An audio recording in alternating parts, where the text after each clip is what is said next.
Yeah, I totally forgot to go ahead and connect with the internets over here. So give me a second. All right, give me a second. Let's see here. Okay, don't be jamming up on me now. Okay, looks like some stuff is happening here. We got some malfunctioning going on.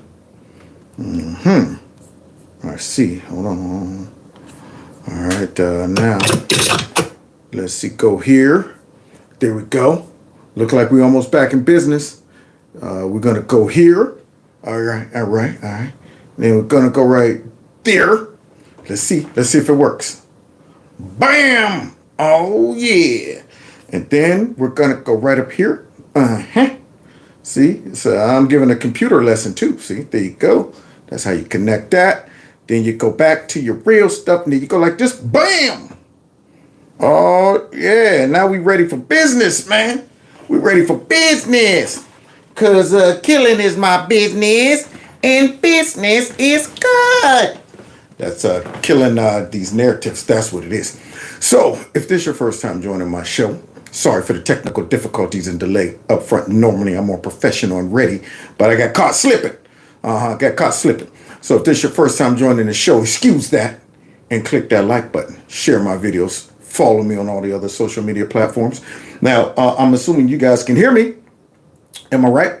Or maybe I'm wrong. Correct me if I'm wrong. Can you hear me? Check one, check two. I don't want my 18-year-old in war. Thank you. We're going to be talking about that.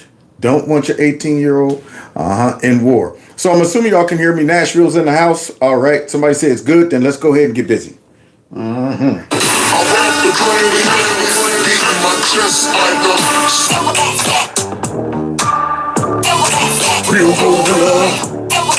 Real gorilla. This is Kings in the building. Gorillas in here, gorillas in here. Gorillas in here.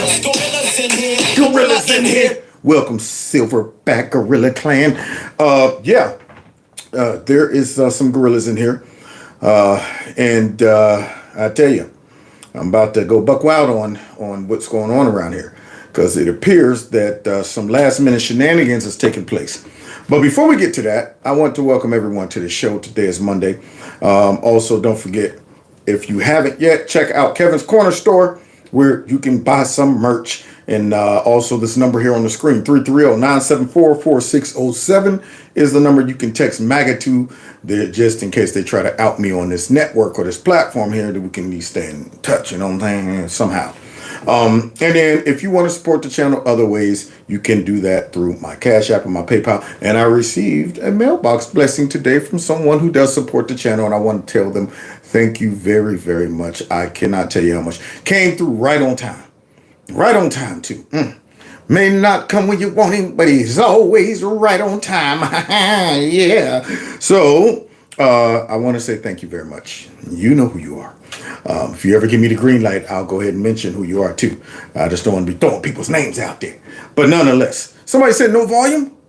What? Wait a minute now. Is that right? No volume? Oh, it says love your content. Thank you very much, Stephanie. Okay. Sound here?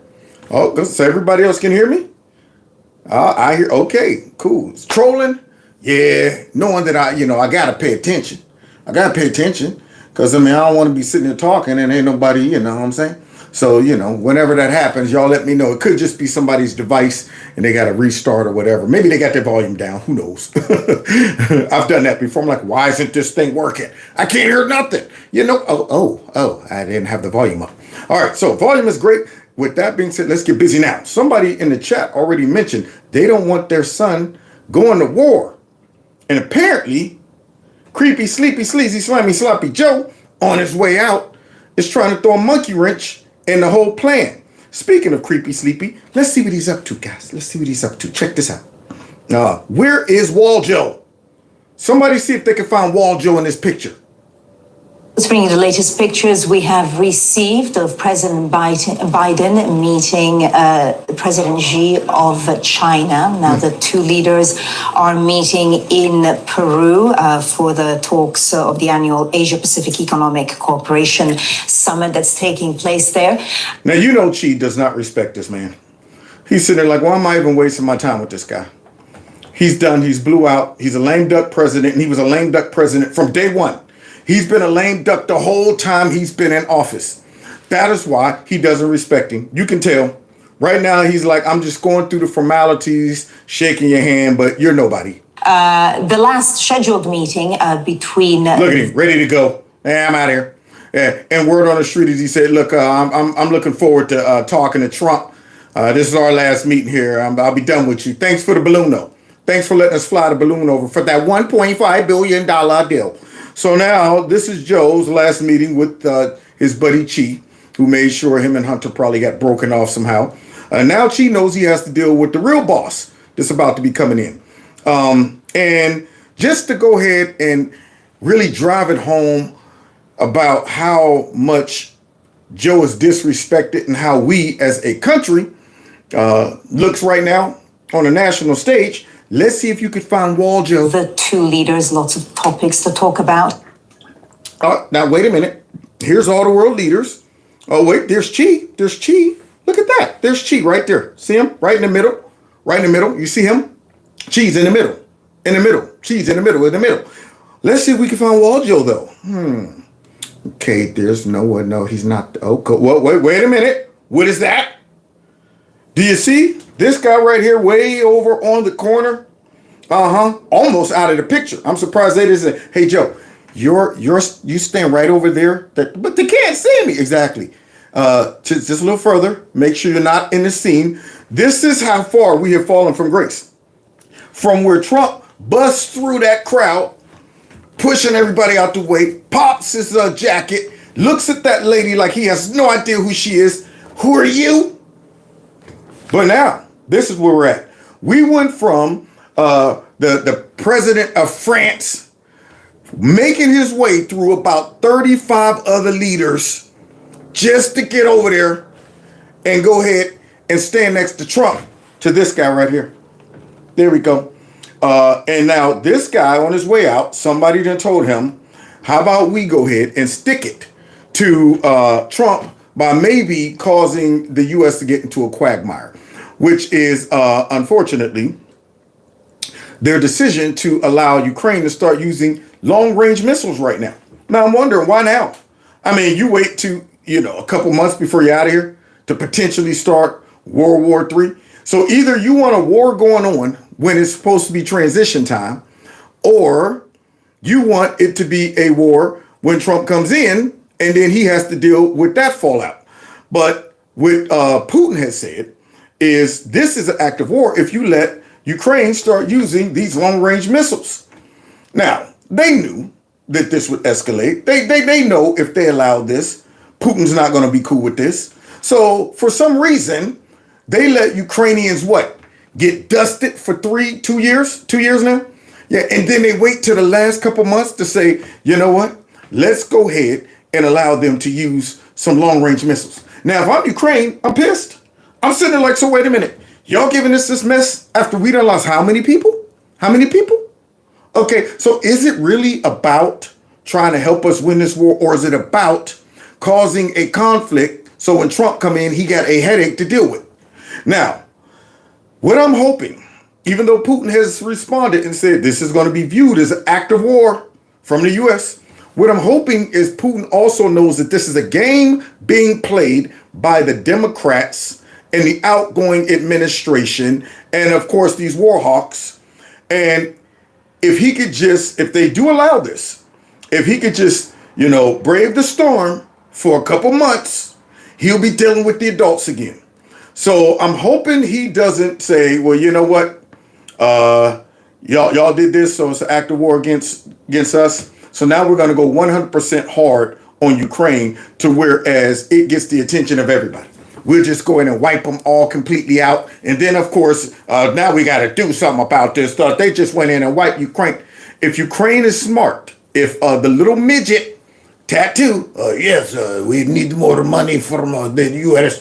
If the little midget is smart, he will say thank you, but no thank you. Because I see the writing on the wall. If we start firing these rockets over there, this will escalate. Trump ain't back. He's not backing this war. He don't want this war. He wants to bring this to a close. And so if the midget thinks he's going to get a lot of support by accepting this offer from the U.S. and doing this, I think Trump will be like, dude, why did you use those rockets? You know what my expectations are. You should be de-escalating right now and getting ready for some type of negotiation, not escalation. Not saying, okay, well, finally we got our rockets. Let's go ahead and turn up the heat. That is not going to win these folks the war. I'm not. All that's going to do is give you a beat down. That's what it's going to do. It's going to make Russia say, now we got to crank it up too. And if the U.S. don't like it, then what they going to do about it? Either they got to come over here and physically get involved, which we don't want, or, if we start doing something even more reckless, who knows where this can go. But do you think the Democrats care about that? You think these war hawks care about that? Nope. They're back into, throw mud on Trump mode. They're back into, we don't care, we'll burn it all down if it ain't ours mode. That's what they're back into. Just like the first time Trump was in office, instead of saying, yeah, why don't you open up diplomatic communication between our enemies to see if you could go ahead and squash all of this mess? What were they doing? If you talk to them, you're a Putin puppet. I mean, you're not even tough on Russia and all of this. And you know what? Look at you. You're warming up to Kim Jong-un and all of these people. And he brought them all to heel. He brought all of those folks to the table, and they all stopped acting a fool. Even Iran, he had to give them a tough talk, but they stopped acting a fool.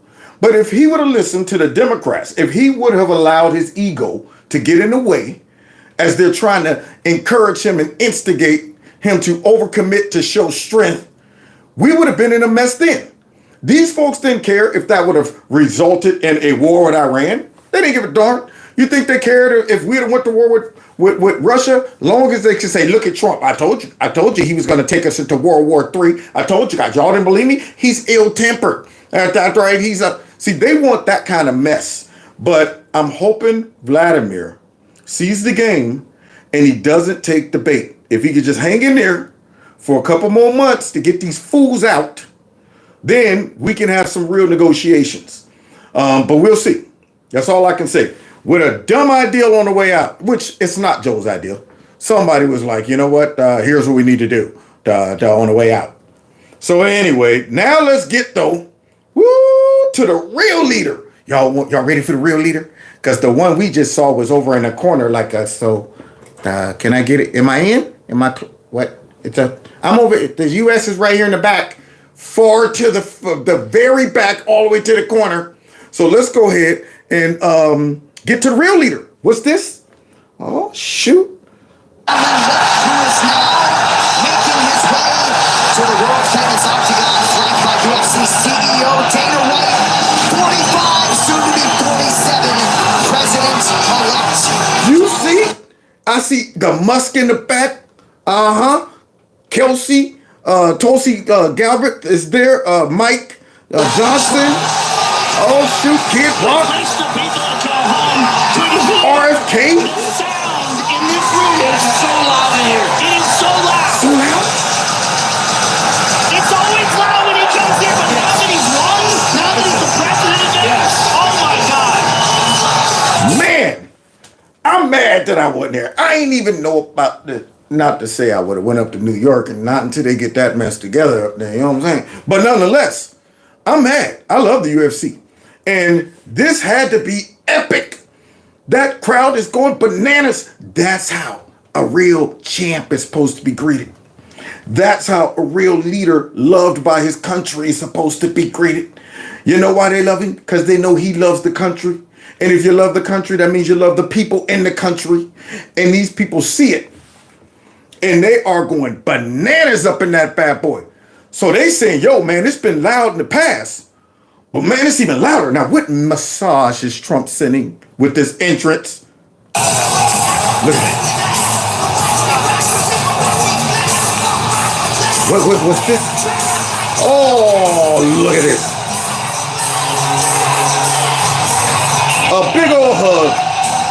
The guy who said he would never support Trump, never bring him onto his platform, and then ended up interviewing him and endorsing him. And look at that.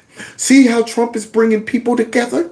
He's bringing people together, but he's supposed to be a divider in chief. He's supposed to be a white supremacist and white nationalist and stuff like that. Maybe people are starting to wake up and realize maybe he's not the one that they all been saying he is. I mean, look at all the folks he done brought together. First of all, look at all these former Democrats that done came to the light.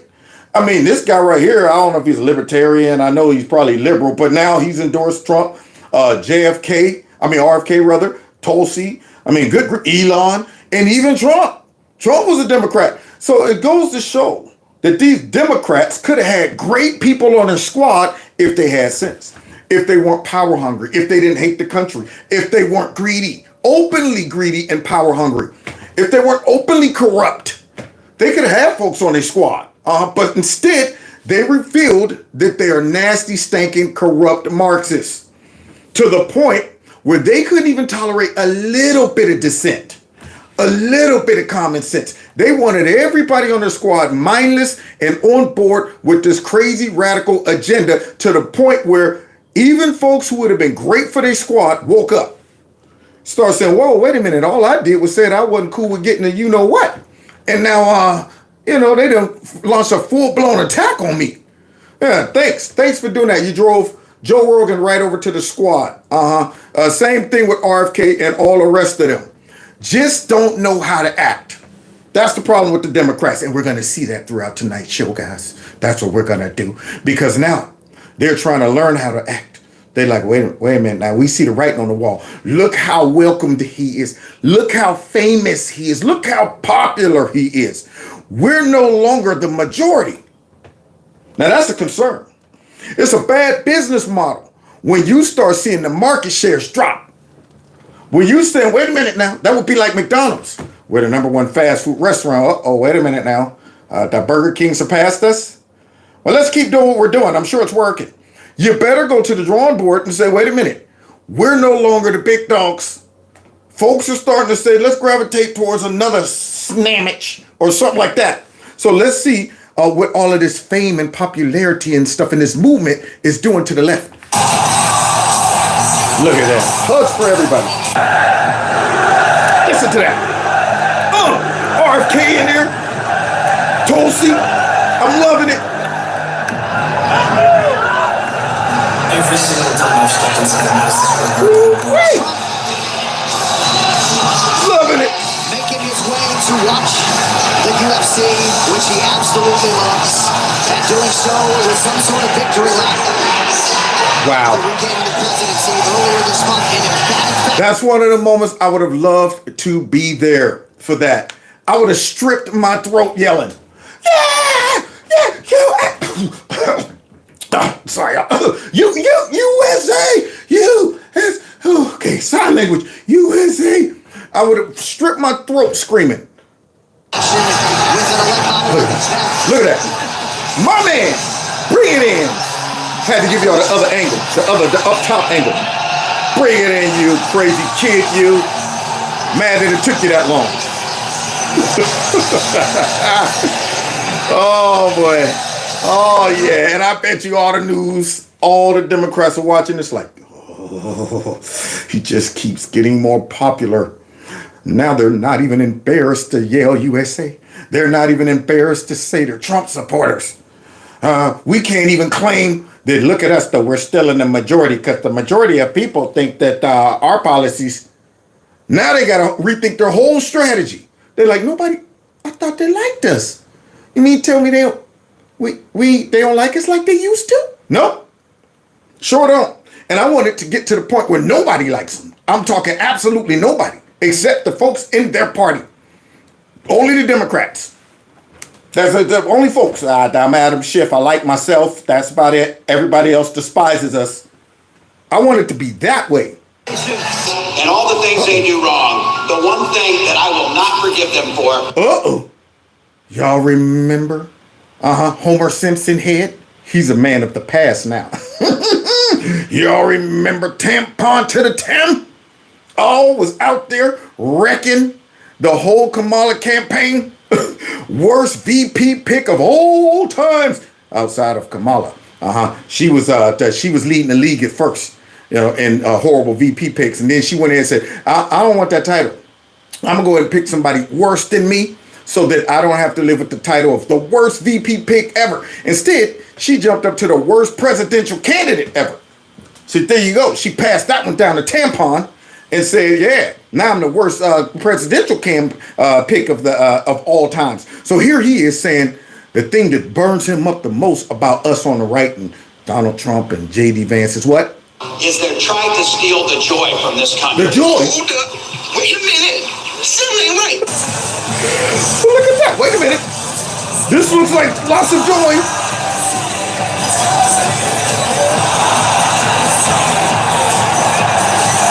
Look at all the joy.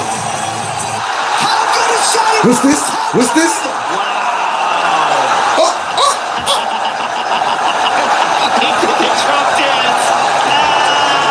He did the He did the Trump dance. Back me up, go all in, by Joe Biden. I gotta win, save the country from sin. I won't never slack up, get your money back up. Try and cuss my voter and your bounty gets smacked up. Get up, stand up, throw your MAGA hats up. If you got the feeling, Kamala's unappealing. Trump's got the hot flow, Dems are talking junk. Though I got shot in my ears, here to find me as the goat. Yo, working, chat to peeps in the cars. Let me serve more fries than lies from the voters are. DJP, sure enough in the lead. And if it's switch you on, I'm the president you need. Kamala's a clown, Kamala's a clown. So get out and vote, keep jump around. Jump around. Keep jump around. Yeah. Look at all of them. Jump around. Jumps up, Kamala's going down. I'm the cream of the crop. What? I rise when I'm shot. I'm started from the bottom, but I've always been on top. Yeah. And me as a dictator, some type of super trader. I think you need some loving because you sounded like a hater. But I ain't going down like no pump food. Slow motion. Moving it back soon. Look at that. Kamala's a clown, so get out and vote. You jump around. Jump around. Man, exciting times, y'all. Exciting times, man. All of the folks is spreading. It's spreading all across. See, now, if you're a dirty Dem or if you're in the fake news, you're going, oh crap. There's a wave coming. I mean, I see a change in the culture. We're losing it. Yeah, we pushed the people too far. Pushed them to the breaking point. Now all of a sudden, they vomited us up. We stuffed too much identity politics down their throat. We injected too much wokeness into their veins. There it is. All of this stuff. Now it's a thing. Unbelievable. I mean, there used to be a time where, you didn't see people out there openly doing this in sports and in, all these entertainers and folks like they just kept it quiet. Now all of a sudden everybody's doing it. Everybody's doing it. And then Jon Jones does something wonderful. He gives the president his belt. Because these are both champions. See, these are both champions. One champion is fighting, of course, for himself, which is great. He's a great champion. He's one of the best, if not the best, MMA fighter that I've ever seen. But then he gives the belt over to someone that he even knows, that I can't hold a candlestick to this champ. This champ been shot at. This champ been attacked by the most powerful folks on the planet. And yet still, he prevailed over all of that. So kudos to my man who came out and gave him that belt. Oh, yeah, man. What an honor. But let's see how the left is handling it. Look at that. Gives him a respect bow. I also want to say a big thank you to President Donald Trump for being here tonight. Can I get a Yeah, man. Hey, what do you Look at think Trump. of the version of the Donald Trump? Check it out. Yeah. Give it to him. Give it to him, Bones. USA. USA. Let's go. What? Say it again. Don't stop. Yeah. Look at that. He's back in Madison Square Garden. Now, I'm wondering, guys, that Trump happened to be there. There's a lot of Trump support. Is that a Nazi rally? Because, I mean, I'm assuming whenever Trump's anywhere, wherever he's anywhere, that makes it a Nazi rally. So I'm wondering if the media is going to be looking at him up there with all of his Nazis and stuff like that. I'm proud to be a great American champion. Proud to be a great American champion. What, you telling me we back to now being able to be proud of our country? That's what you telling me? You telling me patriotism is coming back? I appreciate what you did for us, President Trump. Now, it never left us. But now it's spreading. And a lot of folks, including young men, even young women, yeah, now it's becoming cool to love your country. Now it's becoming cool to do the Trump dance. And I'm talking about keep on dancing, y'all. Because I'm going to keep doing it too. Dancing, dancing, dancing. Dun, dun. I'm a MAGA machine. Oh, baby. I'm proud to be a Christian American champion. What? It's okay. It's okay to say that too? What? You mean to tell me niggas that, you know what? You can't say that out here in public on that. We're going to cancel you. We're going to cancel you. Honestly, it was epic. You're actually witnessing in real time, Maria, a cultural phenomenon, a cultural shift like we've probably never seen before. Yeah. Who would have thought? You know, loving your country is actually cool. Fighting for it, fighting for our future and the next generation is actually cool. People finally get it, despite the onslaught from the mainstream media. And you know what's funny about this? As bad as it was these last 4 years have made Trump more popular. Watching him go through all the things that he went through, and it's almost like these last 4 years really revealed so much about the left. One, it revealed that they're horrible with government. Two, it revealed also that they're radical and they're crazy. And all of this, and then three, is they're corrupt and practice all of this lawfare on this man. It really shined a light on how crazy Democrat policies, Democrat politicians, and the fake news is. And within this 4 years, there's been a cultural shift. It allowed people to see that Trump was really the guy being persecuted. Yeah, Trump's policies were better, and the folks who hate him are the elitists. They're the ones that don't give a crap about the everyday average working man and woman. And so it actually made Trump more lovable and more popular than ever. They created a bigger monster. That's what they did. When they first went after him during his first 4 years, I used to always say, man, if they were smart, if I was a Democrat strategist, I'd be like, how about we try something different? Leave this man alone. If you just let him do what he's doing and go off into the sunset, okay, we'll change it later. But by going after him like they did, they revealed that they were crazy. They should have just said, lay low in the cut. Don't show people that we're crazy, so when it's time to vote again, we could come out and folks would go, well, let's see what they're talking about. Versus, y'all gave us 4 to 8 years of craziness. We already know what y'all about. But they don't listen. They don't listen, and I'm glad I didn't tell them either. It's too late now. Now they all want to come out and say, I know it might have looked like we was crazy, but we ain't crazy no more. I know my eyes twitch sometime. And I got this tick going on, but I ain't crazy. I ain't crazy. Even though you see me banging my head against the wall when Trump won, but I'm not crazy though. A white nationalist. What did you call me? Nothing. Xenophobe. Are you about to call me a xenophobe? Not. Yeah, it's deep in him. Despite the billions spent by big tech trying to say otherwise, people get it. You know, watching Jon Jones come over there, and frankly, all of the fighters, they all came over and showed my father respect. I mean, whether they won or lost, Michael Chandler put up a great fight, didn't win in the end, but came up. People are getting it. It's cool to be MAGA. Making America great again is actually really cool. It always was, Maria, but it's always hard to go up against that tide and that money that was spent so aggressively against us. That's what it was, guys. They are full press to make Trump look negative. I was talking to a friend of mine today, and she had no idea all of the things Trump has done throughout his career that he never even came out and mentioned. Of course, she was, well, he's a racist. And I said, I might say, yeah, okay. You don't like his personality. Maybe you think he's arrogant. But a racist. He is a racist. I'm going, okay. There's so much contrary evidence to that. And when I start listing all of these things, where'd you hear that from? Where'd that happen? And I'm going, of course you didn't hear about this. Yeah, that's exactly where they want you to be, right where you're at right now. Where you're thinking that this man's a racist, and I'm going, This guy's been doing stuff for minorities for decades, and he doesn't wear it on his sleeve. But somehow they convinced you, though, that he's a racist. And, you know, so this is what they've spent their money on and their time.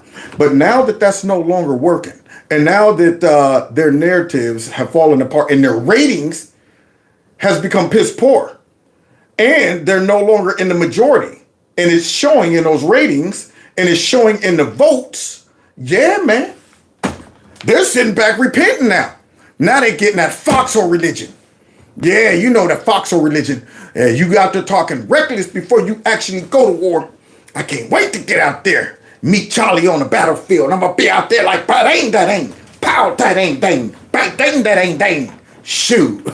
And you get in that foxhole and bullets is flying over and, you know, all kind of bombs drop you. Oh, Lord Jesus, Heavenly Father, I know that I've not, yeah, get real deep. Yeah, that jailhouse religion. So let's see how they now are trying to repent. No longer working. The American people are aligned. They are unified in putting our country first. They're unified for fighting for their incredible American dream. And that's just an amazing thing to see. The question is that, you know, if one goes down, it's hard to see more than one going on. If you're a Republican voting to block one of these cabinet nominees because you say you don't like Tulsi Gabbard, how do you expend the political capital and risk the backlash from Trump? And that's right. And you know what made this entrance so special? Is because of that. Yeah, he's making sure that he aligns himself and he stays real tight with the folks that he's nominated. He wants to send that message to all of these stinking rhinos, because understand, Trump's victory was not a black eye just for the Democrats, but it was also a black eye to all of these dirty, stinking, nasty Republicans that have been standing in the way of his agenda, undermining him, backstabbing him, really don't like him, but they see, you know, the tide is turning now. Understand, back in the day, a lot of them went ahead and tried to pretend they was cool with Trump because they knew his base, you know, supported him, and they were very cautious. But his base has grown. His popularity has grown now. And so for these folks to now come out and all of a sudden decide, well, we're not going to support his nominees and stuff like that, he's sending a message to them like, okay, you can play around if you want to. All right. But it's no longer really about the Republican Party anymore. It's about the MAGA movement. See, it's about right now, this is a complete, what I would call a metamorphosis in regards to the Republican Party. Folks don't even need to necessarily say, well, you know what, I'm a Republican, this and that. This right here is a movement that is bigger than just the Republican Party. And if they want these raggedy rhinos to remain, then we just run right over them. Primary, call them out. I mean, Trump right now's popularity is at a level where he could turn all their voters against him. And hopefully they recognize that when he rode up on the scene like this. And even CNN recognized it. Listen to this, y'all. take down RFK Jr., take down Matt Gaetz. It's going to be very difficult for them, and Trump knows that. And knows it's going to be difficult for them to block his. He's flooded the zone with these picks and forced Republicans to choose. And I think... Well, you know what you're flooding the zone with? No bass in your voice. He got no bass in his voice. Come on. He got no bass in his voice. And he got arched eyebrows. Somebody went and got some tweezers and went to work on those eyebrows. I'm a little concerned about those arched eyebrows. I don't care if my eyebrows grew past my eyes. I wouldn't arch them. I don't care if my eyebrows started from here all the way down to there. Leave him alone. Don't you arch those. Dang on it. So now here he is with his arched eyebrows giving his political commentary with no base. It's interesting to me that he brought Tulsi Gabbard and RFK Jr. to the UFC event last night. He is, frankly, giving, I think, supporter-based permission structure, and he's made these folks stars over the course of this campaign. I mean, in some ways, it's easy to view this, I think, through a different lens. Like, this is also just a person who won following through on campaign promises. He promised retribution, he promised vengeance, and he promised these kind of figures having prominent places in this administration, and he's delivering it. And for a lot of those supporters, that is the point. Absolutely. No base. I agree with no base. I mean, see, just because you ain't got no base don't mean I can't agree with you. See? So, nonetheless, no base, arch eyebrows, had the nerve to accurately assess that. By making them popular, it will be difficult to vote against them because their role in the entourage is so tight that everybody's starting to associate them with the Legion of Boom, the Avengers, all of these things. These people are now starting to be associated with, and they're now benefiting off of the popularity of Trump. So it's going to make it very tough when the people love these people, and then you got some rhinos up in there talking about some, let's get into the lawfare, Matt Gaetz, that the current administration launched against you, but we're going to act like it was legit and real. So we're going to go ahead and pretend that we need to really get... I can't stand when Republicans pretend that the charges in the lawfare and the stupid accusations from the Democrats and the deep state are legit. They should be in these hearings. Like, we don't even need to talk about that nonsense. We already know who launched that attack on him. No charges was ever brought. There was no real legit evidence. We know it was a hit piece, and that's why y'all don't want a person like Matt Gaetz in, because he's also a victim of this lawfare. So we're not even going to discuss that. Tell us, Matt, what you're going to do when you get in office. Are you going to go after lawfare? Are you going to go after these people? But instead, you're going to get some dummies up in there pretending that I'm really concerned about these accusations. I think it might be disqualifying. Those are the ones, as soon as you see them, call them out and say, Rhino, post on Truth Social, Trump, these folks right here are giving us a hard time. Primary them. These are the rhinos. Revere yourselves. That's what we're going to see during these nominations.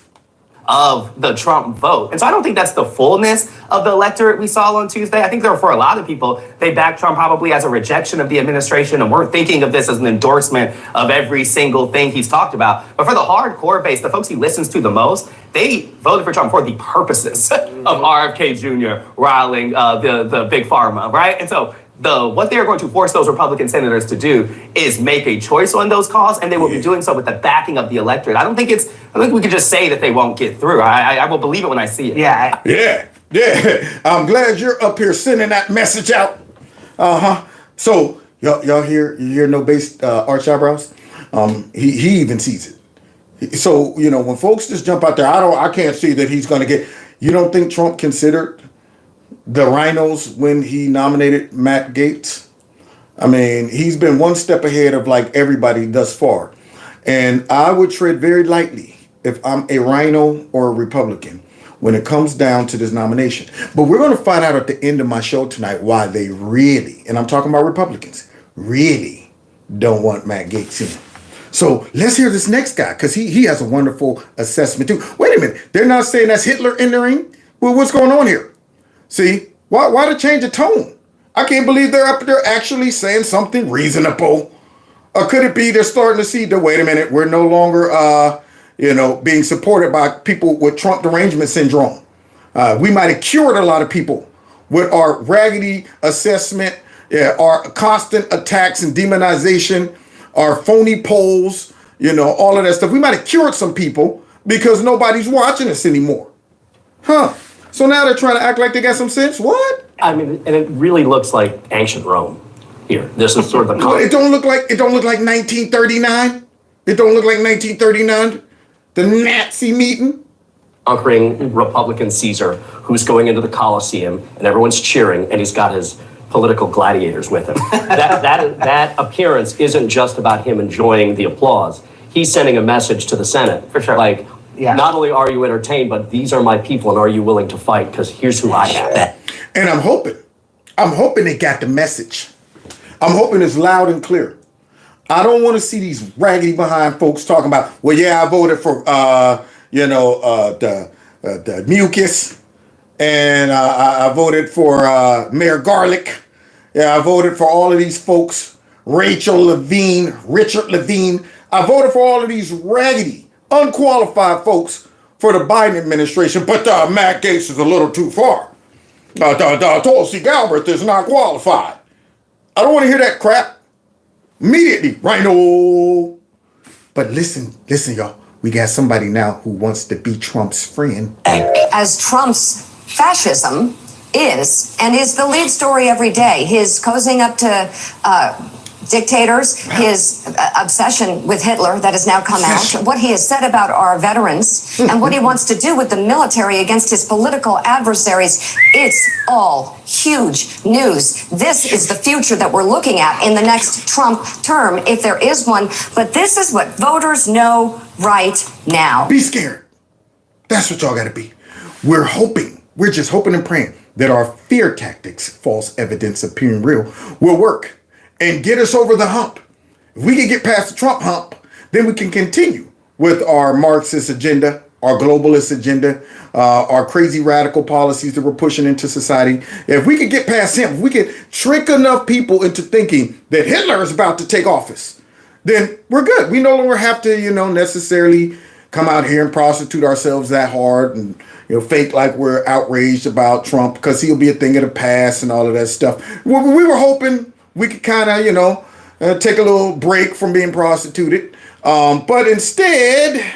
that he is killing us. I'm talking about us women. He's killing us. Killing them. And then he says that the news network that is... Y'all hear Beaker? Then he says that, let me gather my lies as I pause. I want to make sure lies are organized lies. Most critical of him should be taken off the air. This is not a reach. I could go back and talk about Nazi Germany, and I do it without any concerns whatsoever. No concerns whatsoever, because nobody checks us, but the people have checked them. Yeah, two ways: the voters, and the viewers. They get it by the voters and the viewers, y'all. I could say this because right now nobody's checking me, but the voters and the viewers have now came out to check them. People can't start drawing the parallels. Well, you're just stupid, or you have your head in the sand, or you're one of them. Or you're one of that. What's this? So that was then, and this is now? Wait a minute. Why can't we be friends? Why can't we be friends? Now they come and singing new songs? Over the past week, Joe and I have heard from so many people, from political leaders to regular citizens, deeply dismayed by several of President-elect Trump's cabinet selections, and they are scared. Last Thursday, we expressed our own concerns on this broadcast and even said we would appreciate the opportunity to speak with the president-elect himself. Wait a minute. Why are you calling him the president-elect? Why ain't y'all calling him Mussolini? Why ain't y'all calling him Hitler and Mao and Stalin? Why ain't y'all calling them all those names y'all was calling them before? Now I thought that we want to meet with the president-elect because in the last couple of days, we've spoken to the people who look at our ratings, and they're able to say that our ratings are in the tank, and it looks like we're no longer popular anymore. That we've burnt every bridge of honesty and trust when it comes down to the people. Even our own people don't believe us anymore because we were telling them Joe was fine. We were telling them Kamala was going to win. She was popular. We was telling them Trump was Hitler, and everybody would hate him. There's no way he could win a popular vote. And all of a sudden now, people are out there doing the Trump dance. Young man. Now they're in the minority. So now what they trying to do? Revamp. They're trying to be like, Trump, come here. Can I talk to you for a minute? Let me talk to you. Come here. Listen, man, you know how crazy politics get, you know what I'm saying?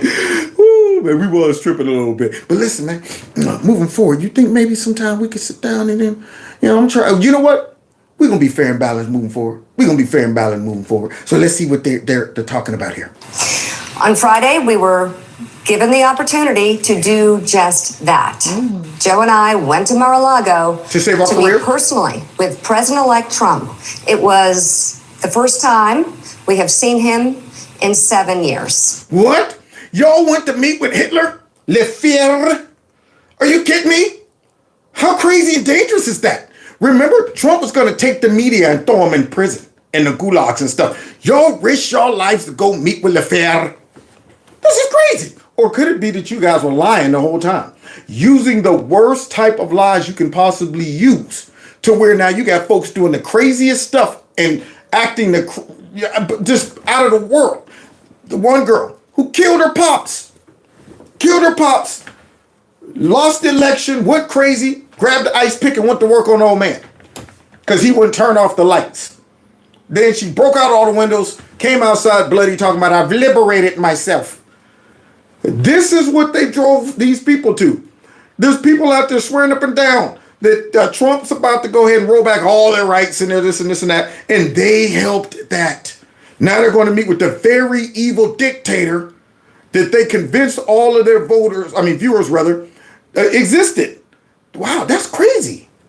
Now, we talked about a lot of issues, including abortion, mass deportation, threats of political retribution against political opponents. And helping us with our career, because any given moment now we're going to be irrelevant when they buy MSNBC and fire us all.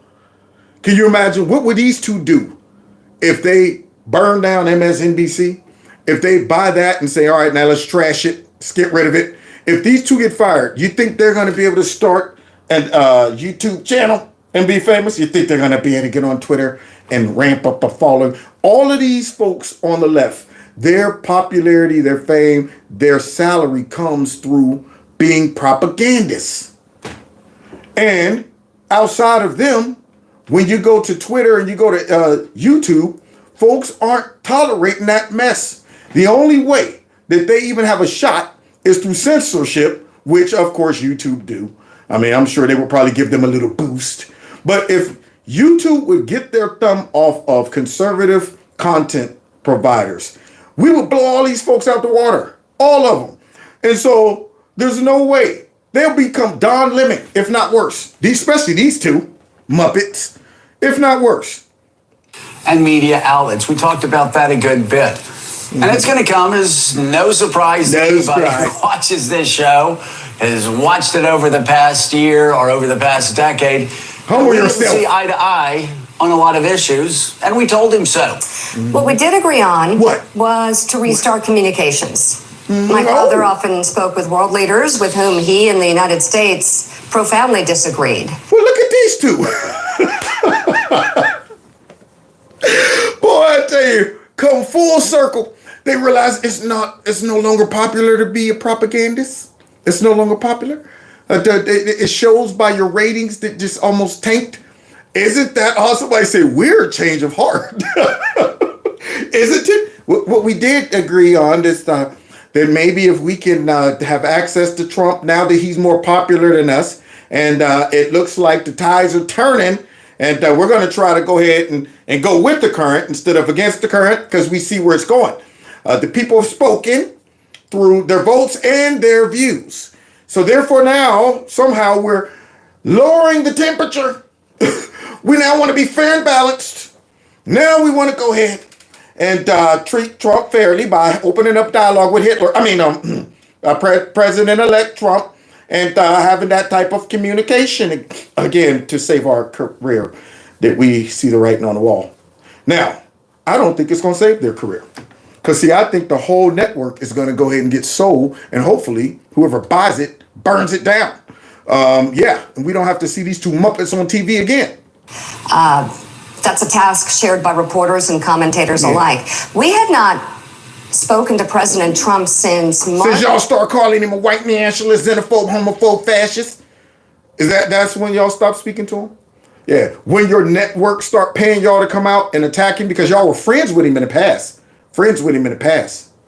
But I guess those ducats might have changed your opinion about him. Now the lack of ducats are changing it again. How you like that? For the love of money. Yeah, the love of money drove him to calling him everything under the sun. This guy right here, he's unqualified, he's unhinged, he's a white supremacist. And all of a sudden, we now want to talk to the president-elect and open up dialogue. We agree that, don't we, honey? Because we know that we're seconds away from becoming irrelevant. We know it. March of 2020, other than a personal call Joe made to Trump on the morning after the attempt on his life in Butler, Pennsylvania. In this meeting, President Trump was cheerful, he was upbeat, he seemed interested in finding common ground with Democrats on some of the most divisive issues. And for those asking why we would go speak to the president-elect during... It's easy. Our ratings are crashing. We're no longer popular. We see the writing on the wall. Trump's more popular than now, and all of our throwing the mud on him, throwing spaghetti on the wall. It never stuck. It just kept sliding off of him. Now everybody is looking at us like jackasses. Now we always looked at them as jackasses, but the people who actually watch them is now looking at them like, man, they were jackasses because they made us look like jackasses because we believed it. Did you know we was being made into jackasses? No. Well, turn that off. We don't want to watch these jackasses. Made us look like jackasses. So now, here they are, talking about some would wonder why we would do such a thing. Well, simple. Our ratings were in the 30s or something like that. So we had to make some changes. We want to now get with the cool kids. We now want to jump on the Trump train. But now it's too late, man. The train has left the station. In such fraught times, especially between us, I guess I would ask back, why wouldn't we? 5 years of political warfare has deeply divided Washington and the country. Why? Who's been at the front of that war? Who's the spear, the tip of that political warfare? You guys. Because you guys are really the spear, the weapon for the Democrat Party. That's why your ratings are failing. That's why nobody trusts you. Because we know that what you really are is an extension of the Democrat Party. So now all of a sudden, money is starting to talk because bullcrap is walking. As clear as we know how in expressing our deep concerns about President Trump's actions and words in the coarsening of public debate. But No. Not as clear as we know. No, you were simply lying and making up stuff. Don't talk about we were just expressing our view. Clear as we know how. No, you were lying. Full-blown lying. For nearly 80 million Americans, election denialism, public trials, and January 6th were not as important as the issues that moved them to send Donald Trump back to the White House with their vote. Well, did you hear that confession by Mika, the other half of the Muppet Show? So, even though we put all of our time into demonizing Trump, that's calling him everything under the sun, he's a danger to our democracy. He's a clear and present threat. He's a white nationalist, white supremacist. However, all of those lies and demonization didn't work because 80 million people decided to ignore all of our lies and propaganda to put Trump back in office and send a message to us that our lies that fell on deaf ears, and they spoke with their ratings. And so now we're hoping to go ahead and hitch a ride with Trump because we see that we're no longer in the cool crowd no more. Here it is. Nobody's ashamed to be going, I'm a conservative. I voted for Trump. Yeah, the demonization isn't working. So now all of a sudden the 80 million people made that decision. They're making a business decision right here. Wow. So wait, we got 80 million potential viewers over here versus how many did we get last week? Oh, shoot. That's a bigger market. We can make way more money with the 80 million. So why would we still try to convince these, million maybe here and there to go when we get a share to these 80 million? But wait a minute. Those 80 million all are Trump voters. So we can't get into that market by saying Trump's a white supremacist and we still think he's a threat to.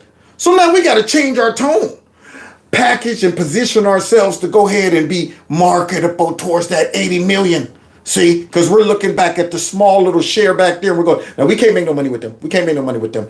We want access to that 80 million. And the only way we get access to that is we got to make amends with Trump. We got to swallow all of that mess. We got to humble ourselves. We got to come to that bad boy groveling. That's what we got to do. And then get on TV and try to go ahead and justify it. Joe and I realize it's time to do something different. And that starts with not only talking about Donald Trump, but also talking with him. Well, look at that. Now they want to talk with him. Now they want civility. Man, these two bums. Boy, I know it hurt them to have to do this. Oh, I know they was like, Mika, I don't know if I can do this. I'm not feeling cogent. I'm not feeling cogent right now. I think I might Ralph. Joe, we got to do this, okay? Now, we done prostituted ourselves enough, so don't grow a conscience now. We done did all the type of prostitution. Shoot, dang on it. I wore my skirt out. Now, let's go. Get on in there. Hey, President Trump. It's good to see ya. Yeah, all of that. So, guys, not everybody, though, is getting the message. They're not seeing the writing on the wall. Some people are still thinking the old business model might just change. It might reverse itself. That is probably the most magnanimous thing any individual in America has done in a long After time. they called him every name under the For sun. 3 years, they call him fascist, Hitler. Yeah. Every day, at every panel, there was nobody even to say, ever since Harold Ford left that building, there was not one person saying anything nice about Trump. And for him to take that, what is it, breakfast? It just shows you, though, that he does want, to smooth things over. Maybe he is going to unite our country. And like you said earlier, everyone's doing the dances out on the... Right. Hey, Bill, when Rachel Maddow shows up at Mar-a-Lago, can we make that a Fox News alert? I would love to see that. I would love to see her big nose coming a good hour before she even gets there. Because that's how big that nose is. The who's coming? Oh, you don't see the nose from here? It's taking up the whole freeway. It's 62 miles up the I-65. She should be here in about an hour. Nose arrives first. Now that would be a humbling experience, but they're all about to lose their jobs, which is good because they're being paid to be propagandists. So let's see what could be motivating this sudden change in approach. It's a busy news cycle coming off the presidential election. True. It's a time of year news organizations bank on having high viewership, normally, with high interest in who wins the election and reaction to the results. Yeah. But some networks are seeing their post-election audience quickly evaporating. Which ones? According to Nielsen ratings, MSNBC had a big election night, bringing in 6 million viewers. Okay. But the days following the election, MSNBC's viewership tanked to less than 1 million. Oh! Good grief. Jeez. Now that's a difference. I love it. I'm loving it. Oh, man.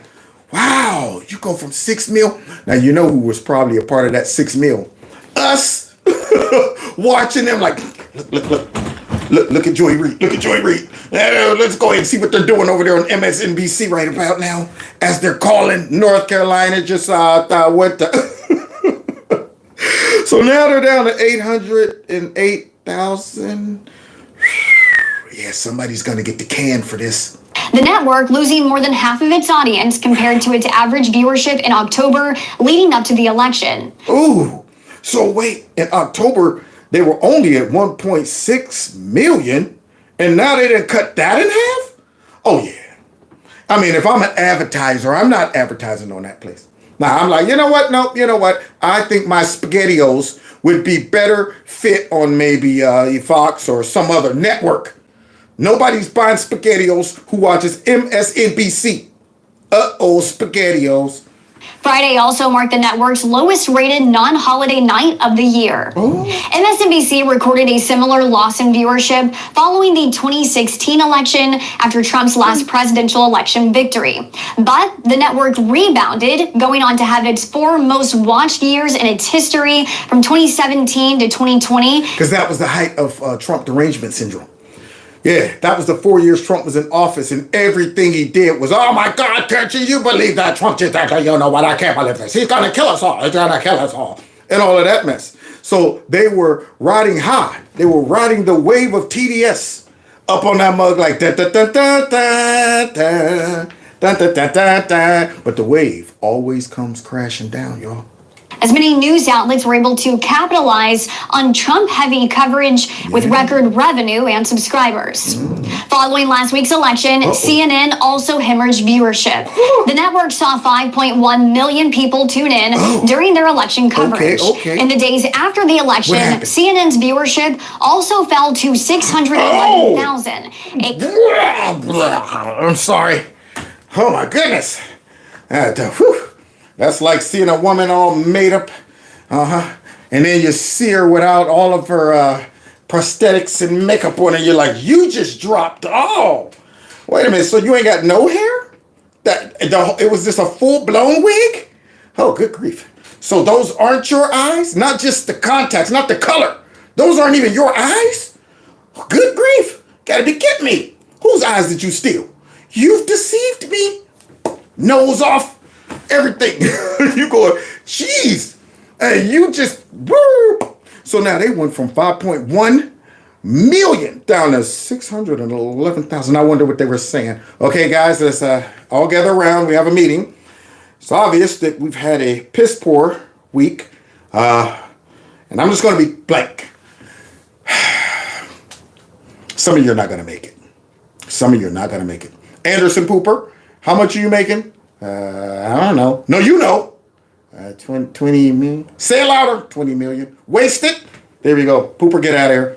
So let's see what's going on here because they're all concerned. A 36% drop compared to its average viewership in October leading up to election night. Fox News saw So in October, they still was under 1,953,000. I mean, is this supposed to be like a legitimate network? I mean, they've destroyed their brand. And I'm loving it, man.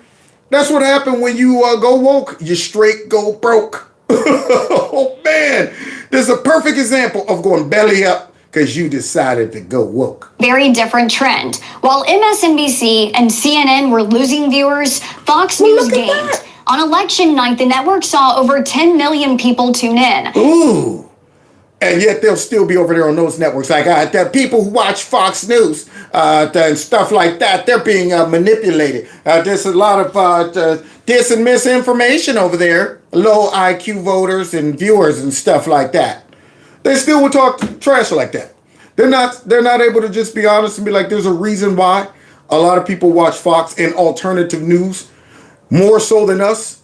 And I'm telling you, if social media, especially YouTube, would get their hands off of independent content providers, we won't even be seeing MSNBC or CNN no more, including once they fire these people. They don't have the charisma, the honesty. Everything that they are revolves around all the money that they put in to pushing this propaganda. Outside of that, what are they going to do? Really try to now be fair and balanced and develop their own network and their own viewers and stuff? No, ain't going to happen.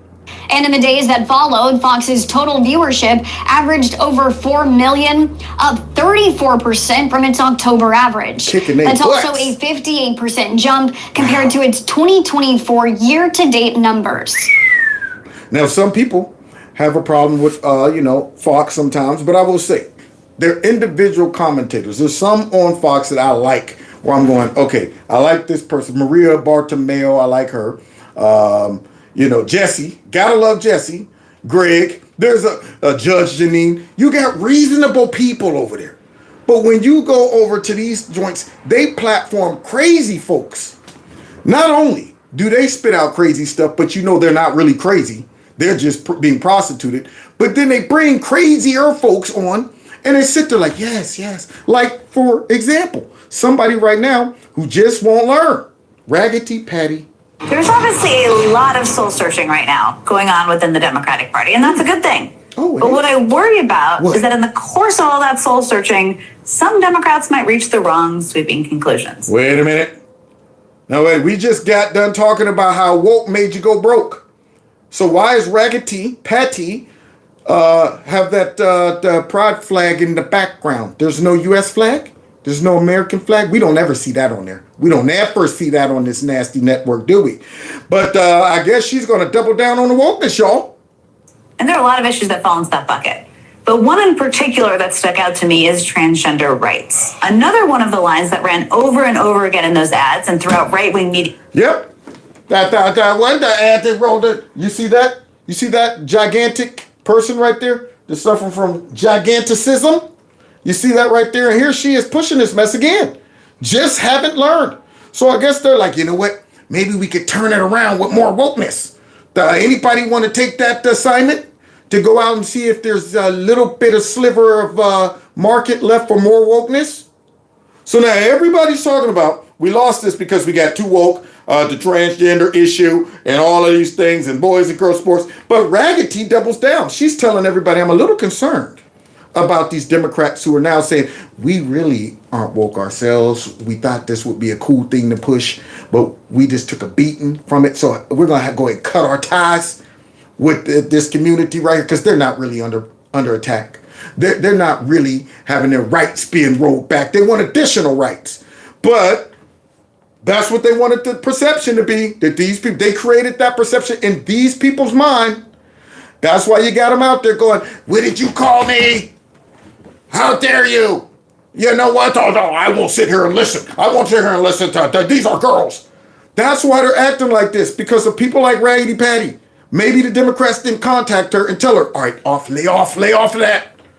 It cost us. So now this big, very big human right there is out there amongst all these very short girls right there about to play basketball, and Raggedy Patty is supporting it. Is this idea that America is faced with a crisis of boys playing in girls' sports. Now, these ads created this perception that the issues of trans kids playing sports was dominating schools across the country, which is completely false. So you see, it created the perception. No, it didn't create the perception. It created the reality. It showed the reality of the policies and the priorities of the woke Democrat Party. And it also is a prelude to what's coming. See, this is what they don't understand.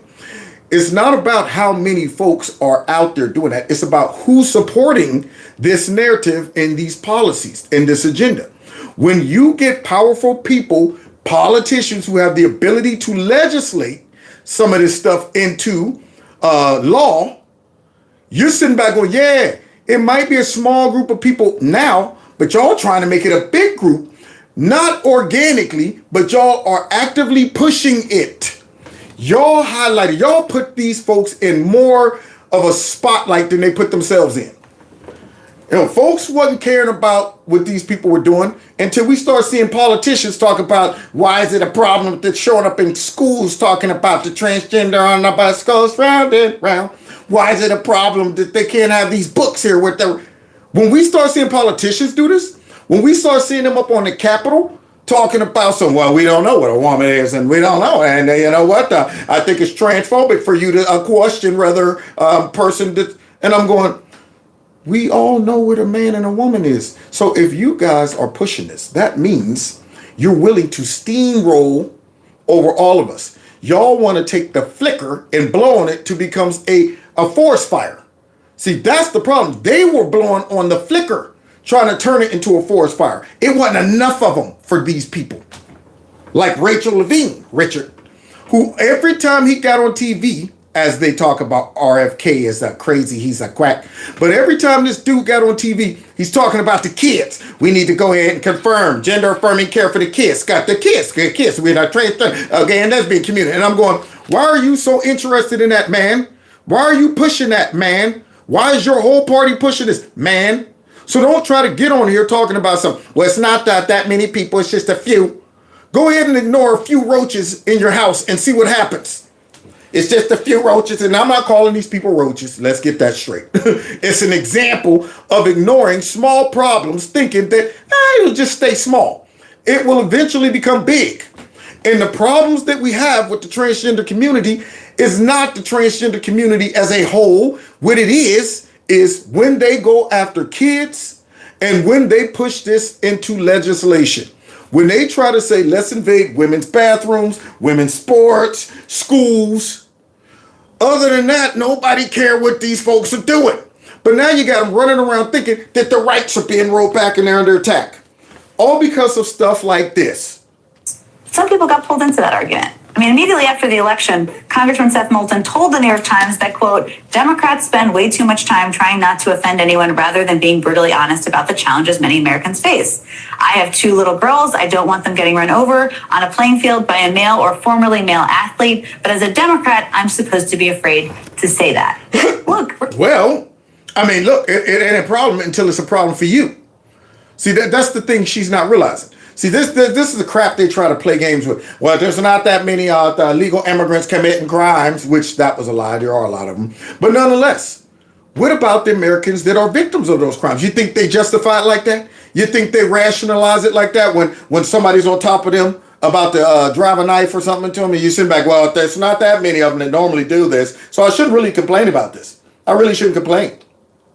You're sitting there going, I am an American citizen that is a victim of Democrat policies, and they're trying to justify this by talking about, well, it ain't that many people that actually, become victims of these people. Well, same thing with this. I mean, yeah, you might be saying, okay, 20 out of, 21 schools, they don't have a transgender athlete in there. But I'm at the school that do. I'm at the school where I'm going, my baby girl, who worked all last year, had, aspirations of being number one. Yeah, she was going to be, then she got bumped out. Now she's sitting there holding a silver medal to a full-blown young man. And I'm supposed to be okay with that and justify by, I just happen to be one of the very minute people who were victims of this situation. So I must suck it up. It's crazy.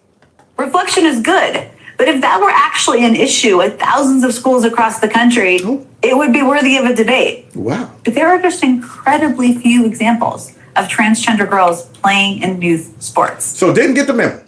Doubling down on the wokeness. Just don't see the writing on the wall. She's trying to get MSNBC bought out. She's trying to lose her job. Raggedy Patty said, I'm going out in a blaze of wokeness. And when we see those examples, there isn't evidence that these kids are a threat to safety or fairness. These are the people who... What? See? Right there. This and misinformation. Maybe you didn't see the girl who got her orbital lobe busted when that dude spiked the ball in her face. It's unbelievable, man.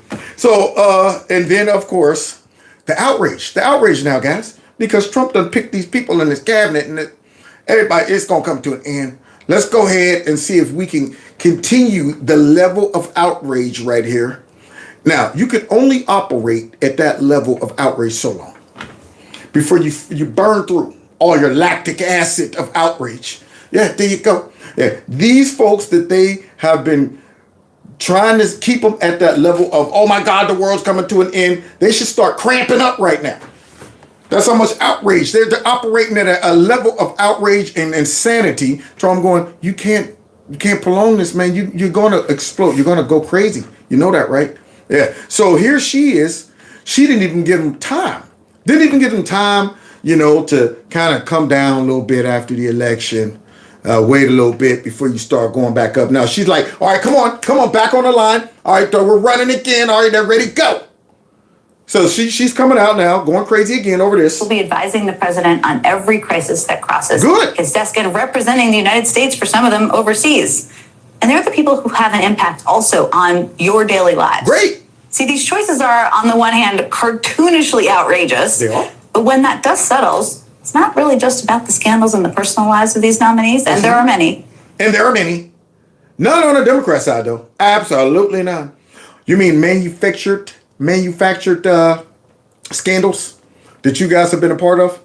Manufactured. So now let me go ahead and continue with the outrage. That's what I'm going to do. I'm not going to give y'all a break. All of y'all are huffing and puffing and tired. Man, we've been operating at 10th level of crazy now for about 8 years. Can we get a break? Nope. Now all of a sudden, these people are about to destroy your lives. Continue.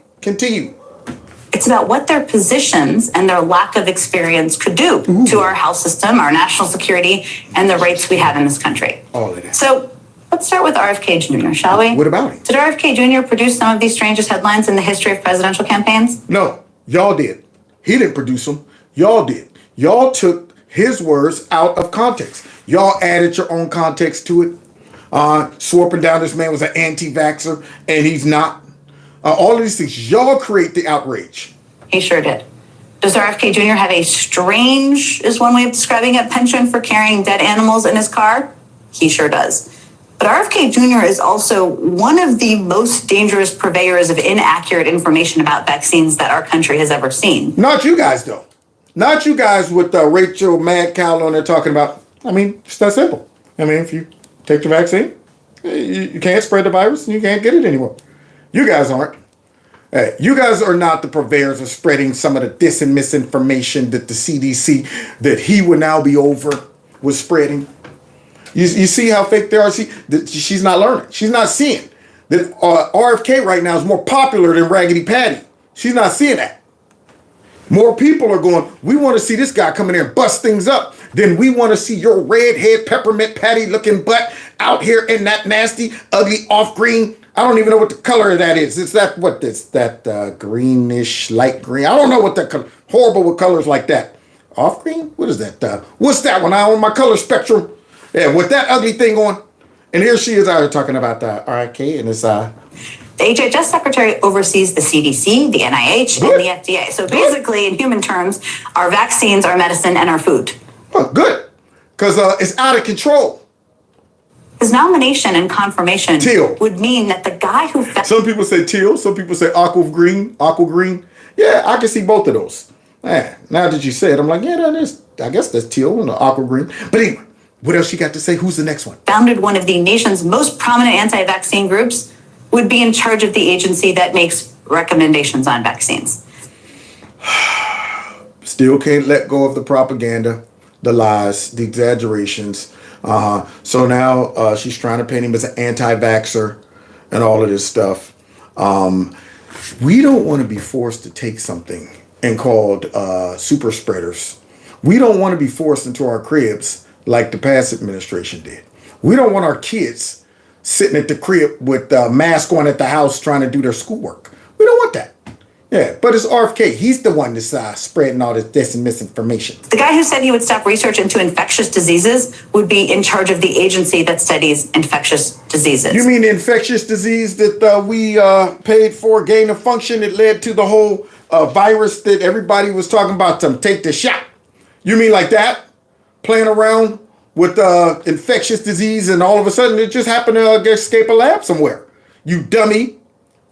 So that's what's coming on that front. We have seen nominations before from presidents of both parties where there have been ethical and substantive issues. Let's not forget, we had a nominee for HHS secretary in this administration who had never dealt with healthcare before being nominated. So I think the notion that... I'm not here But he was a Democrat. He was the attorney general for the state of California. This is a So little he had bit of a different... But you're messing up my propaganda. You're messing up my fake news. You're messing up my wokeness. But it was a Democrat, so it don't matter. Democrats don't need qualifications. Like Pennywise, that was stealing women's suitcases and clothes. Yeah, they don't need qualifications. Like Richard Levine, who all he wants to talk about is transgender kids. Yeah, people like that. Like Pete Booty, breastfeeding his baby while a whole dang on supply chain collapse. Yeah, folks like that. He's been suing healthcare companies, but not anything to do with healthcare. Senator, always good to see you. You have said that Democrats shouldn't be, quote, freaking out over every single thing Trump does. Are you freaking out at all about any of these cabinet picks, I wonder? Well, I mean, there's some that I would absolutely be excited to vote for, like my colleague from Florida or the representative from New York, of course. And then there's others that are just absolute trolls. Just like Gates and those things. And that's why, Democrats, like Trump, that gets the kind of thing, I mean, he gets the kind of thing that he wanted, like the freak out and all of those things. And he hasn't even been, it's still not even Thanksgiving yet. And if we're having meltdowns, every tweet or every appointment and all those things, I mean, it's going to be 4 years. And just... Well, unfortunately, Fetty, they're going to have meltdowns. Now, I disagree. The folks that Trump picked are not trolls. You're going to make a grave error thinking that he's going to do the bait and switch when it comes down to the folks he's picked. I mean, Matt Gaetz already stepped out of his position. You think he would do that just on a whim? Trump's using me as a troll. So I'm going to quit Congress and just go ahead and hope that... So definitely... He has one part right, to whereas the Democrats' reaction is going to be so over the top with everything, to where it's like, you know what? If everything's a problem, then nothing's a problem. If y'all can't decipher between big problem and little problem, that's a problem. And the Democrats can't do it. Folks like Raggedy Patty can't do it. Certain folks that's so jacked up on wokeness on the news, they can't do it. And they're sitting there going, man, everything's a big problem. Y'all should be outraged. What? We got another one? That's just as big as the last one. Did you know that? That's all. Everybody get mad about that one too. But you only got so much anger and rage in you. That's why the ratings are falling. Rage fatigue. They're sitting there going, man, I was mad. I can't be this mad. I can't even watch it no more. Good. Stop watching it. You might get some healing.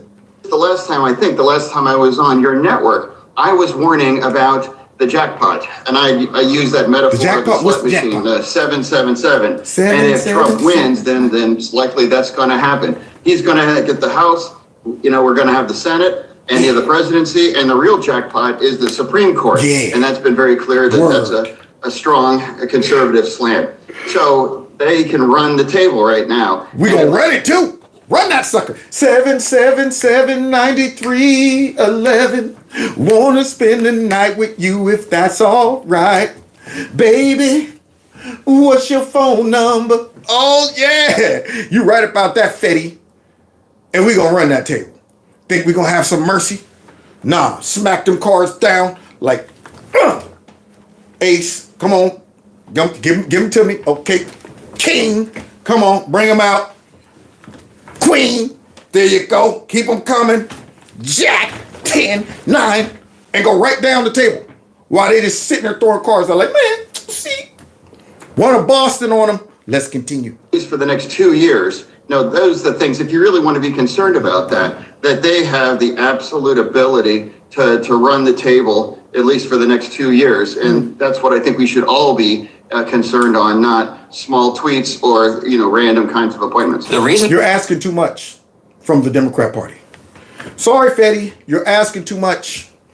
They've gone so far, they are totally in disarray. They don't know really what to do. Right now, they're running around, woo, woo, woo, woo, pumping heads. Woo, woo, woo, woo, woo, woo, woo. What should we do? It's your fault. It ain't my fault.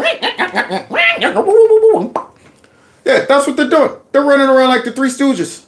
That Matt Gaetz is such an exciting pick to so many people is because he will go in and reform the Department of Justice. It desperately needs it. Look, he and I sat on the Judiciary Committee together for almost 7 years before I became Speaker of the House. And we heard the evidence. We saw the evidence of lawfare. We saw how the Department of Justice had been used for political purposes. And guess what? We did too. We all saw it. You saw me highlight Matt Gaetz many times if you've been watching me for years. His takedowns, his exposure of corruption. Many times. Many times.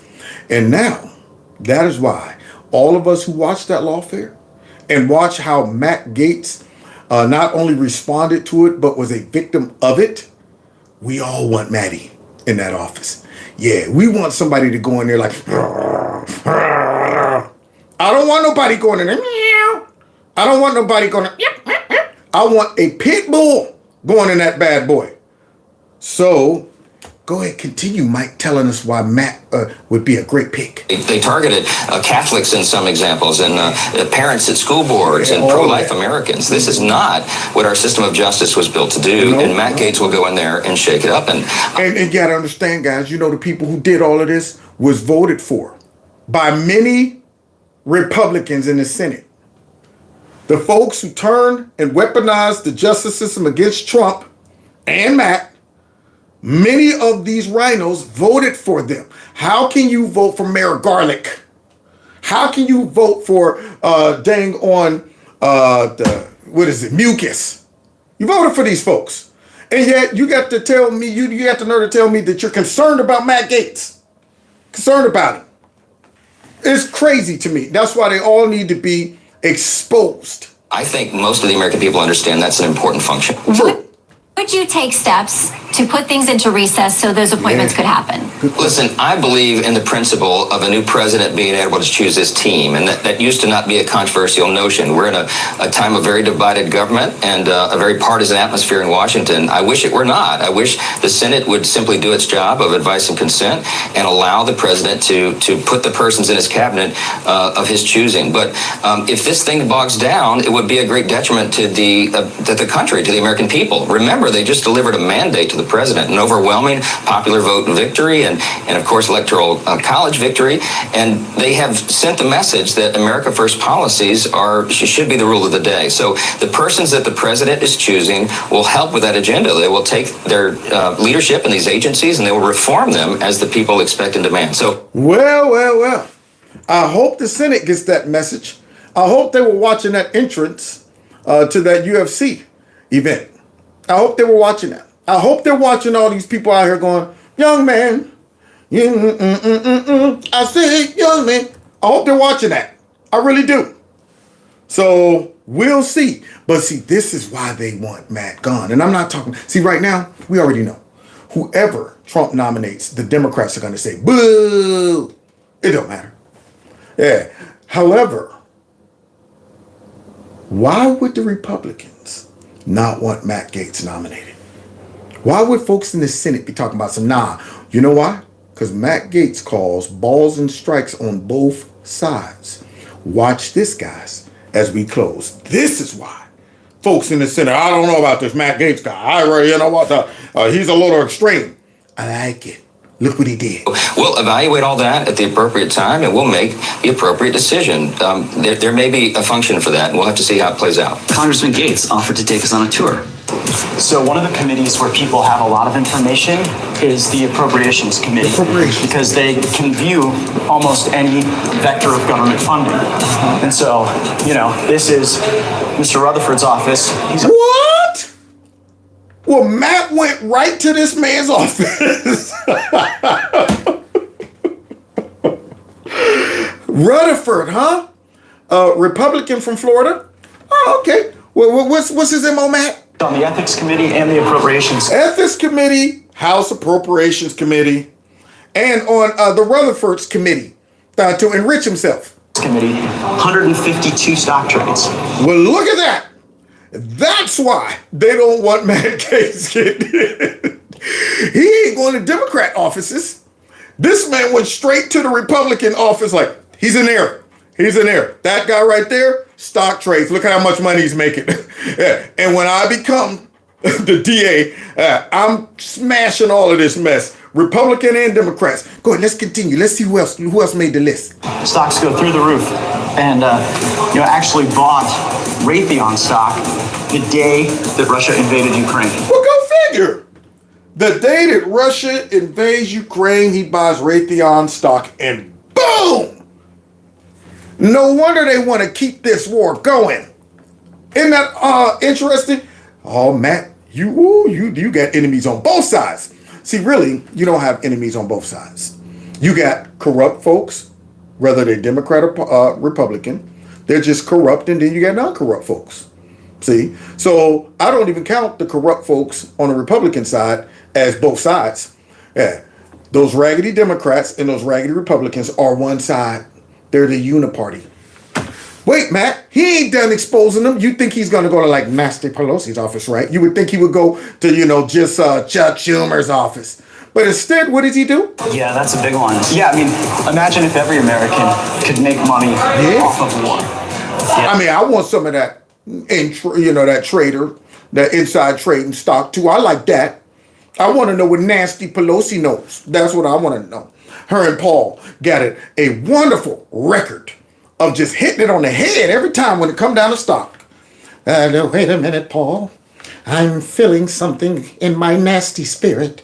I think we should put money on. And somehow it all just works out for them to just keep making more and more millions. Matt would go in there and bust up that nice little operation, that nest egg that they got going. Setting aside the whole shame and ethics questions. How many more on our hit list here? There are a few more. I wish there were fewer on the hit list. I wish we could only stop at one or two offices. Well, show me the other stuff, Matt. No, don't stop. Show me the other stuff. Yeah, I want to see. As it turns out, energy is a sector that sees a lot of congressional stock trading. Sure. And we have members who are on the Energy Subcommittee of Appropriations, like Michael Guest, chairman of the Ethics Committee. Well, look at that. Got an R in front of his. Republican Michael Guest. Well, let me guess. he's profiting off of this. I guarantee you. If that's my guess, I'm taking a wild guess. Chairman of the House Ethics Committee. And he's traded somewhere between tens and hundreds of thousands of dollars in energy stocks. He's been buying online gaming stocks and just making a killing on them. So you would think that the people that were on the ethics committee would be your best allies. You would think that, unless they are corrupt themselves. See, they're not going to sit back and be a best ally to you, and it's going against their own self-interest. They're sitting there like, man, you about to mess it up. We got this system set up we've been all benefiting off of for years. You think we're here to make decisions for the American people? No. We're here to make decisions for ourselves. I don't care how many Ukrainians got to die. Understand, you want to get paid, don't you? Now, we've been, bringing in all of these, politicians into this, and we put them into the system, show them how to make their money, how to do this and that. We got a little corrupt thing going, and here you come, Matt Gaetz. Trying to mess it up, exposing us too. Man, get away from my office. Go on now, turn that camera off. Nope, don't turn it off. Keep it rolling. In this fight, but indeed, they're some of the most prolific traders. And not only trading, but in the case of Mr. Guest, trading in an area where he has access to energy information more so than almost any other American. No indication that he wants to maybe slow down, pump the brakes, recognize that there might be some appearance of impropriety here. It seems as though the pace is only accelerating. It seems that the pace is only accelerating. That's why. Now it's all, you know what? Eureka. Now I get it. I see why Republicans and Democrats don't want a piece of Matt Gaetz. I see why they got to come up with lawfare. Yeah, he's not able to be swayed. Trump knows that. He knows that this dude right here is willing to expose both sides' corruption. Yeah, he's going in saying, I'm coming in digging it all out. All out. And I guarantee you, many of these folks, that's probably just two. That's just two. I'm sure it's way more than that. So I'm a huge Matt Gaetz fan. Go get him, Matty. Go get him. Trump, use all of this well-earned popularity to make them folks get in line. Sign their own death warrant. Because when they go ahead and vote, so it's either my political career, because they're going to definitely primary me if I don't. But at the same time, I might get prosecuted by Matt if I do. Let's see what I'm going to do. Maybe Matt will have mercy on me. I'm going with Matt Gaetz. We're behind you, President Trump. Could you tell Matt to go easy on us? Nope. Go in and get them all. Get them all out of there, Matty. So God bless y'all. God bless America. The plot thickens. We continue on down this road, this yellow brick road, and I'm excited. I got some stuff I wasn't even able to put into the live stream tonight because I was like, it'll drag it out too long. So I think I cut it down just enough, and we'll see if we can go through some of this other stuff tomorrow. All right. Somebody said, this is perfect. Yeah, man. Thank you so much. Thank y'all for hanging out with me. Don't forget, as we get out of here, to hit that like button, share my videos on other platforms, and with your friends, and subscribe, follow me on all these other platforms too, like my alternative channel. Stop and think about it. This number right here on the screen, text MAGA to it so we can stay connected just in case they bounce me off of here. And last but not least, if you want to contribute to Kevin from Kevin's Corner, what I do, you can go ahead and do that through my Cash App and my PayPal link. They are listed below. I appreciate your time, your well wishes, and your wonderful words of encouragement. And we will be back here, God willing, same time, same place tomorrow, 7 o'clock. Be here or be square. Now let's get out of here. Oh, yeah. I'm loving it. I'm really feeling like a silverback.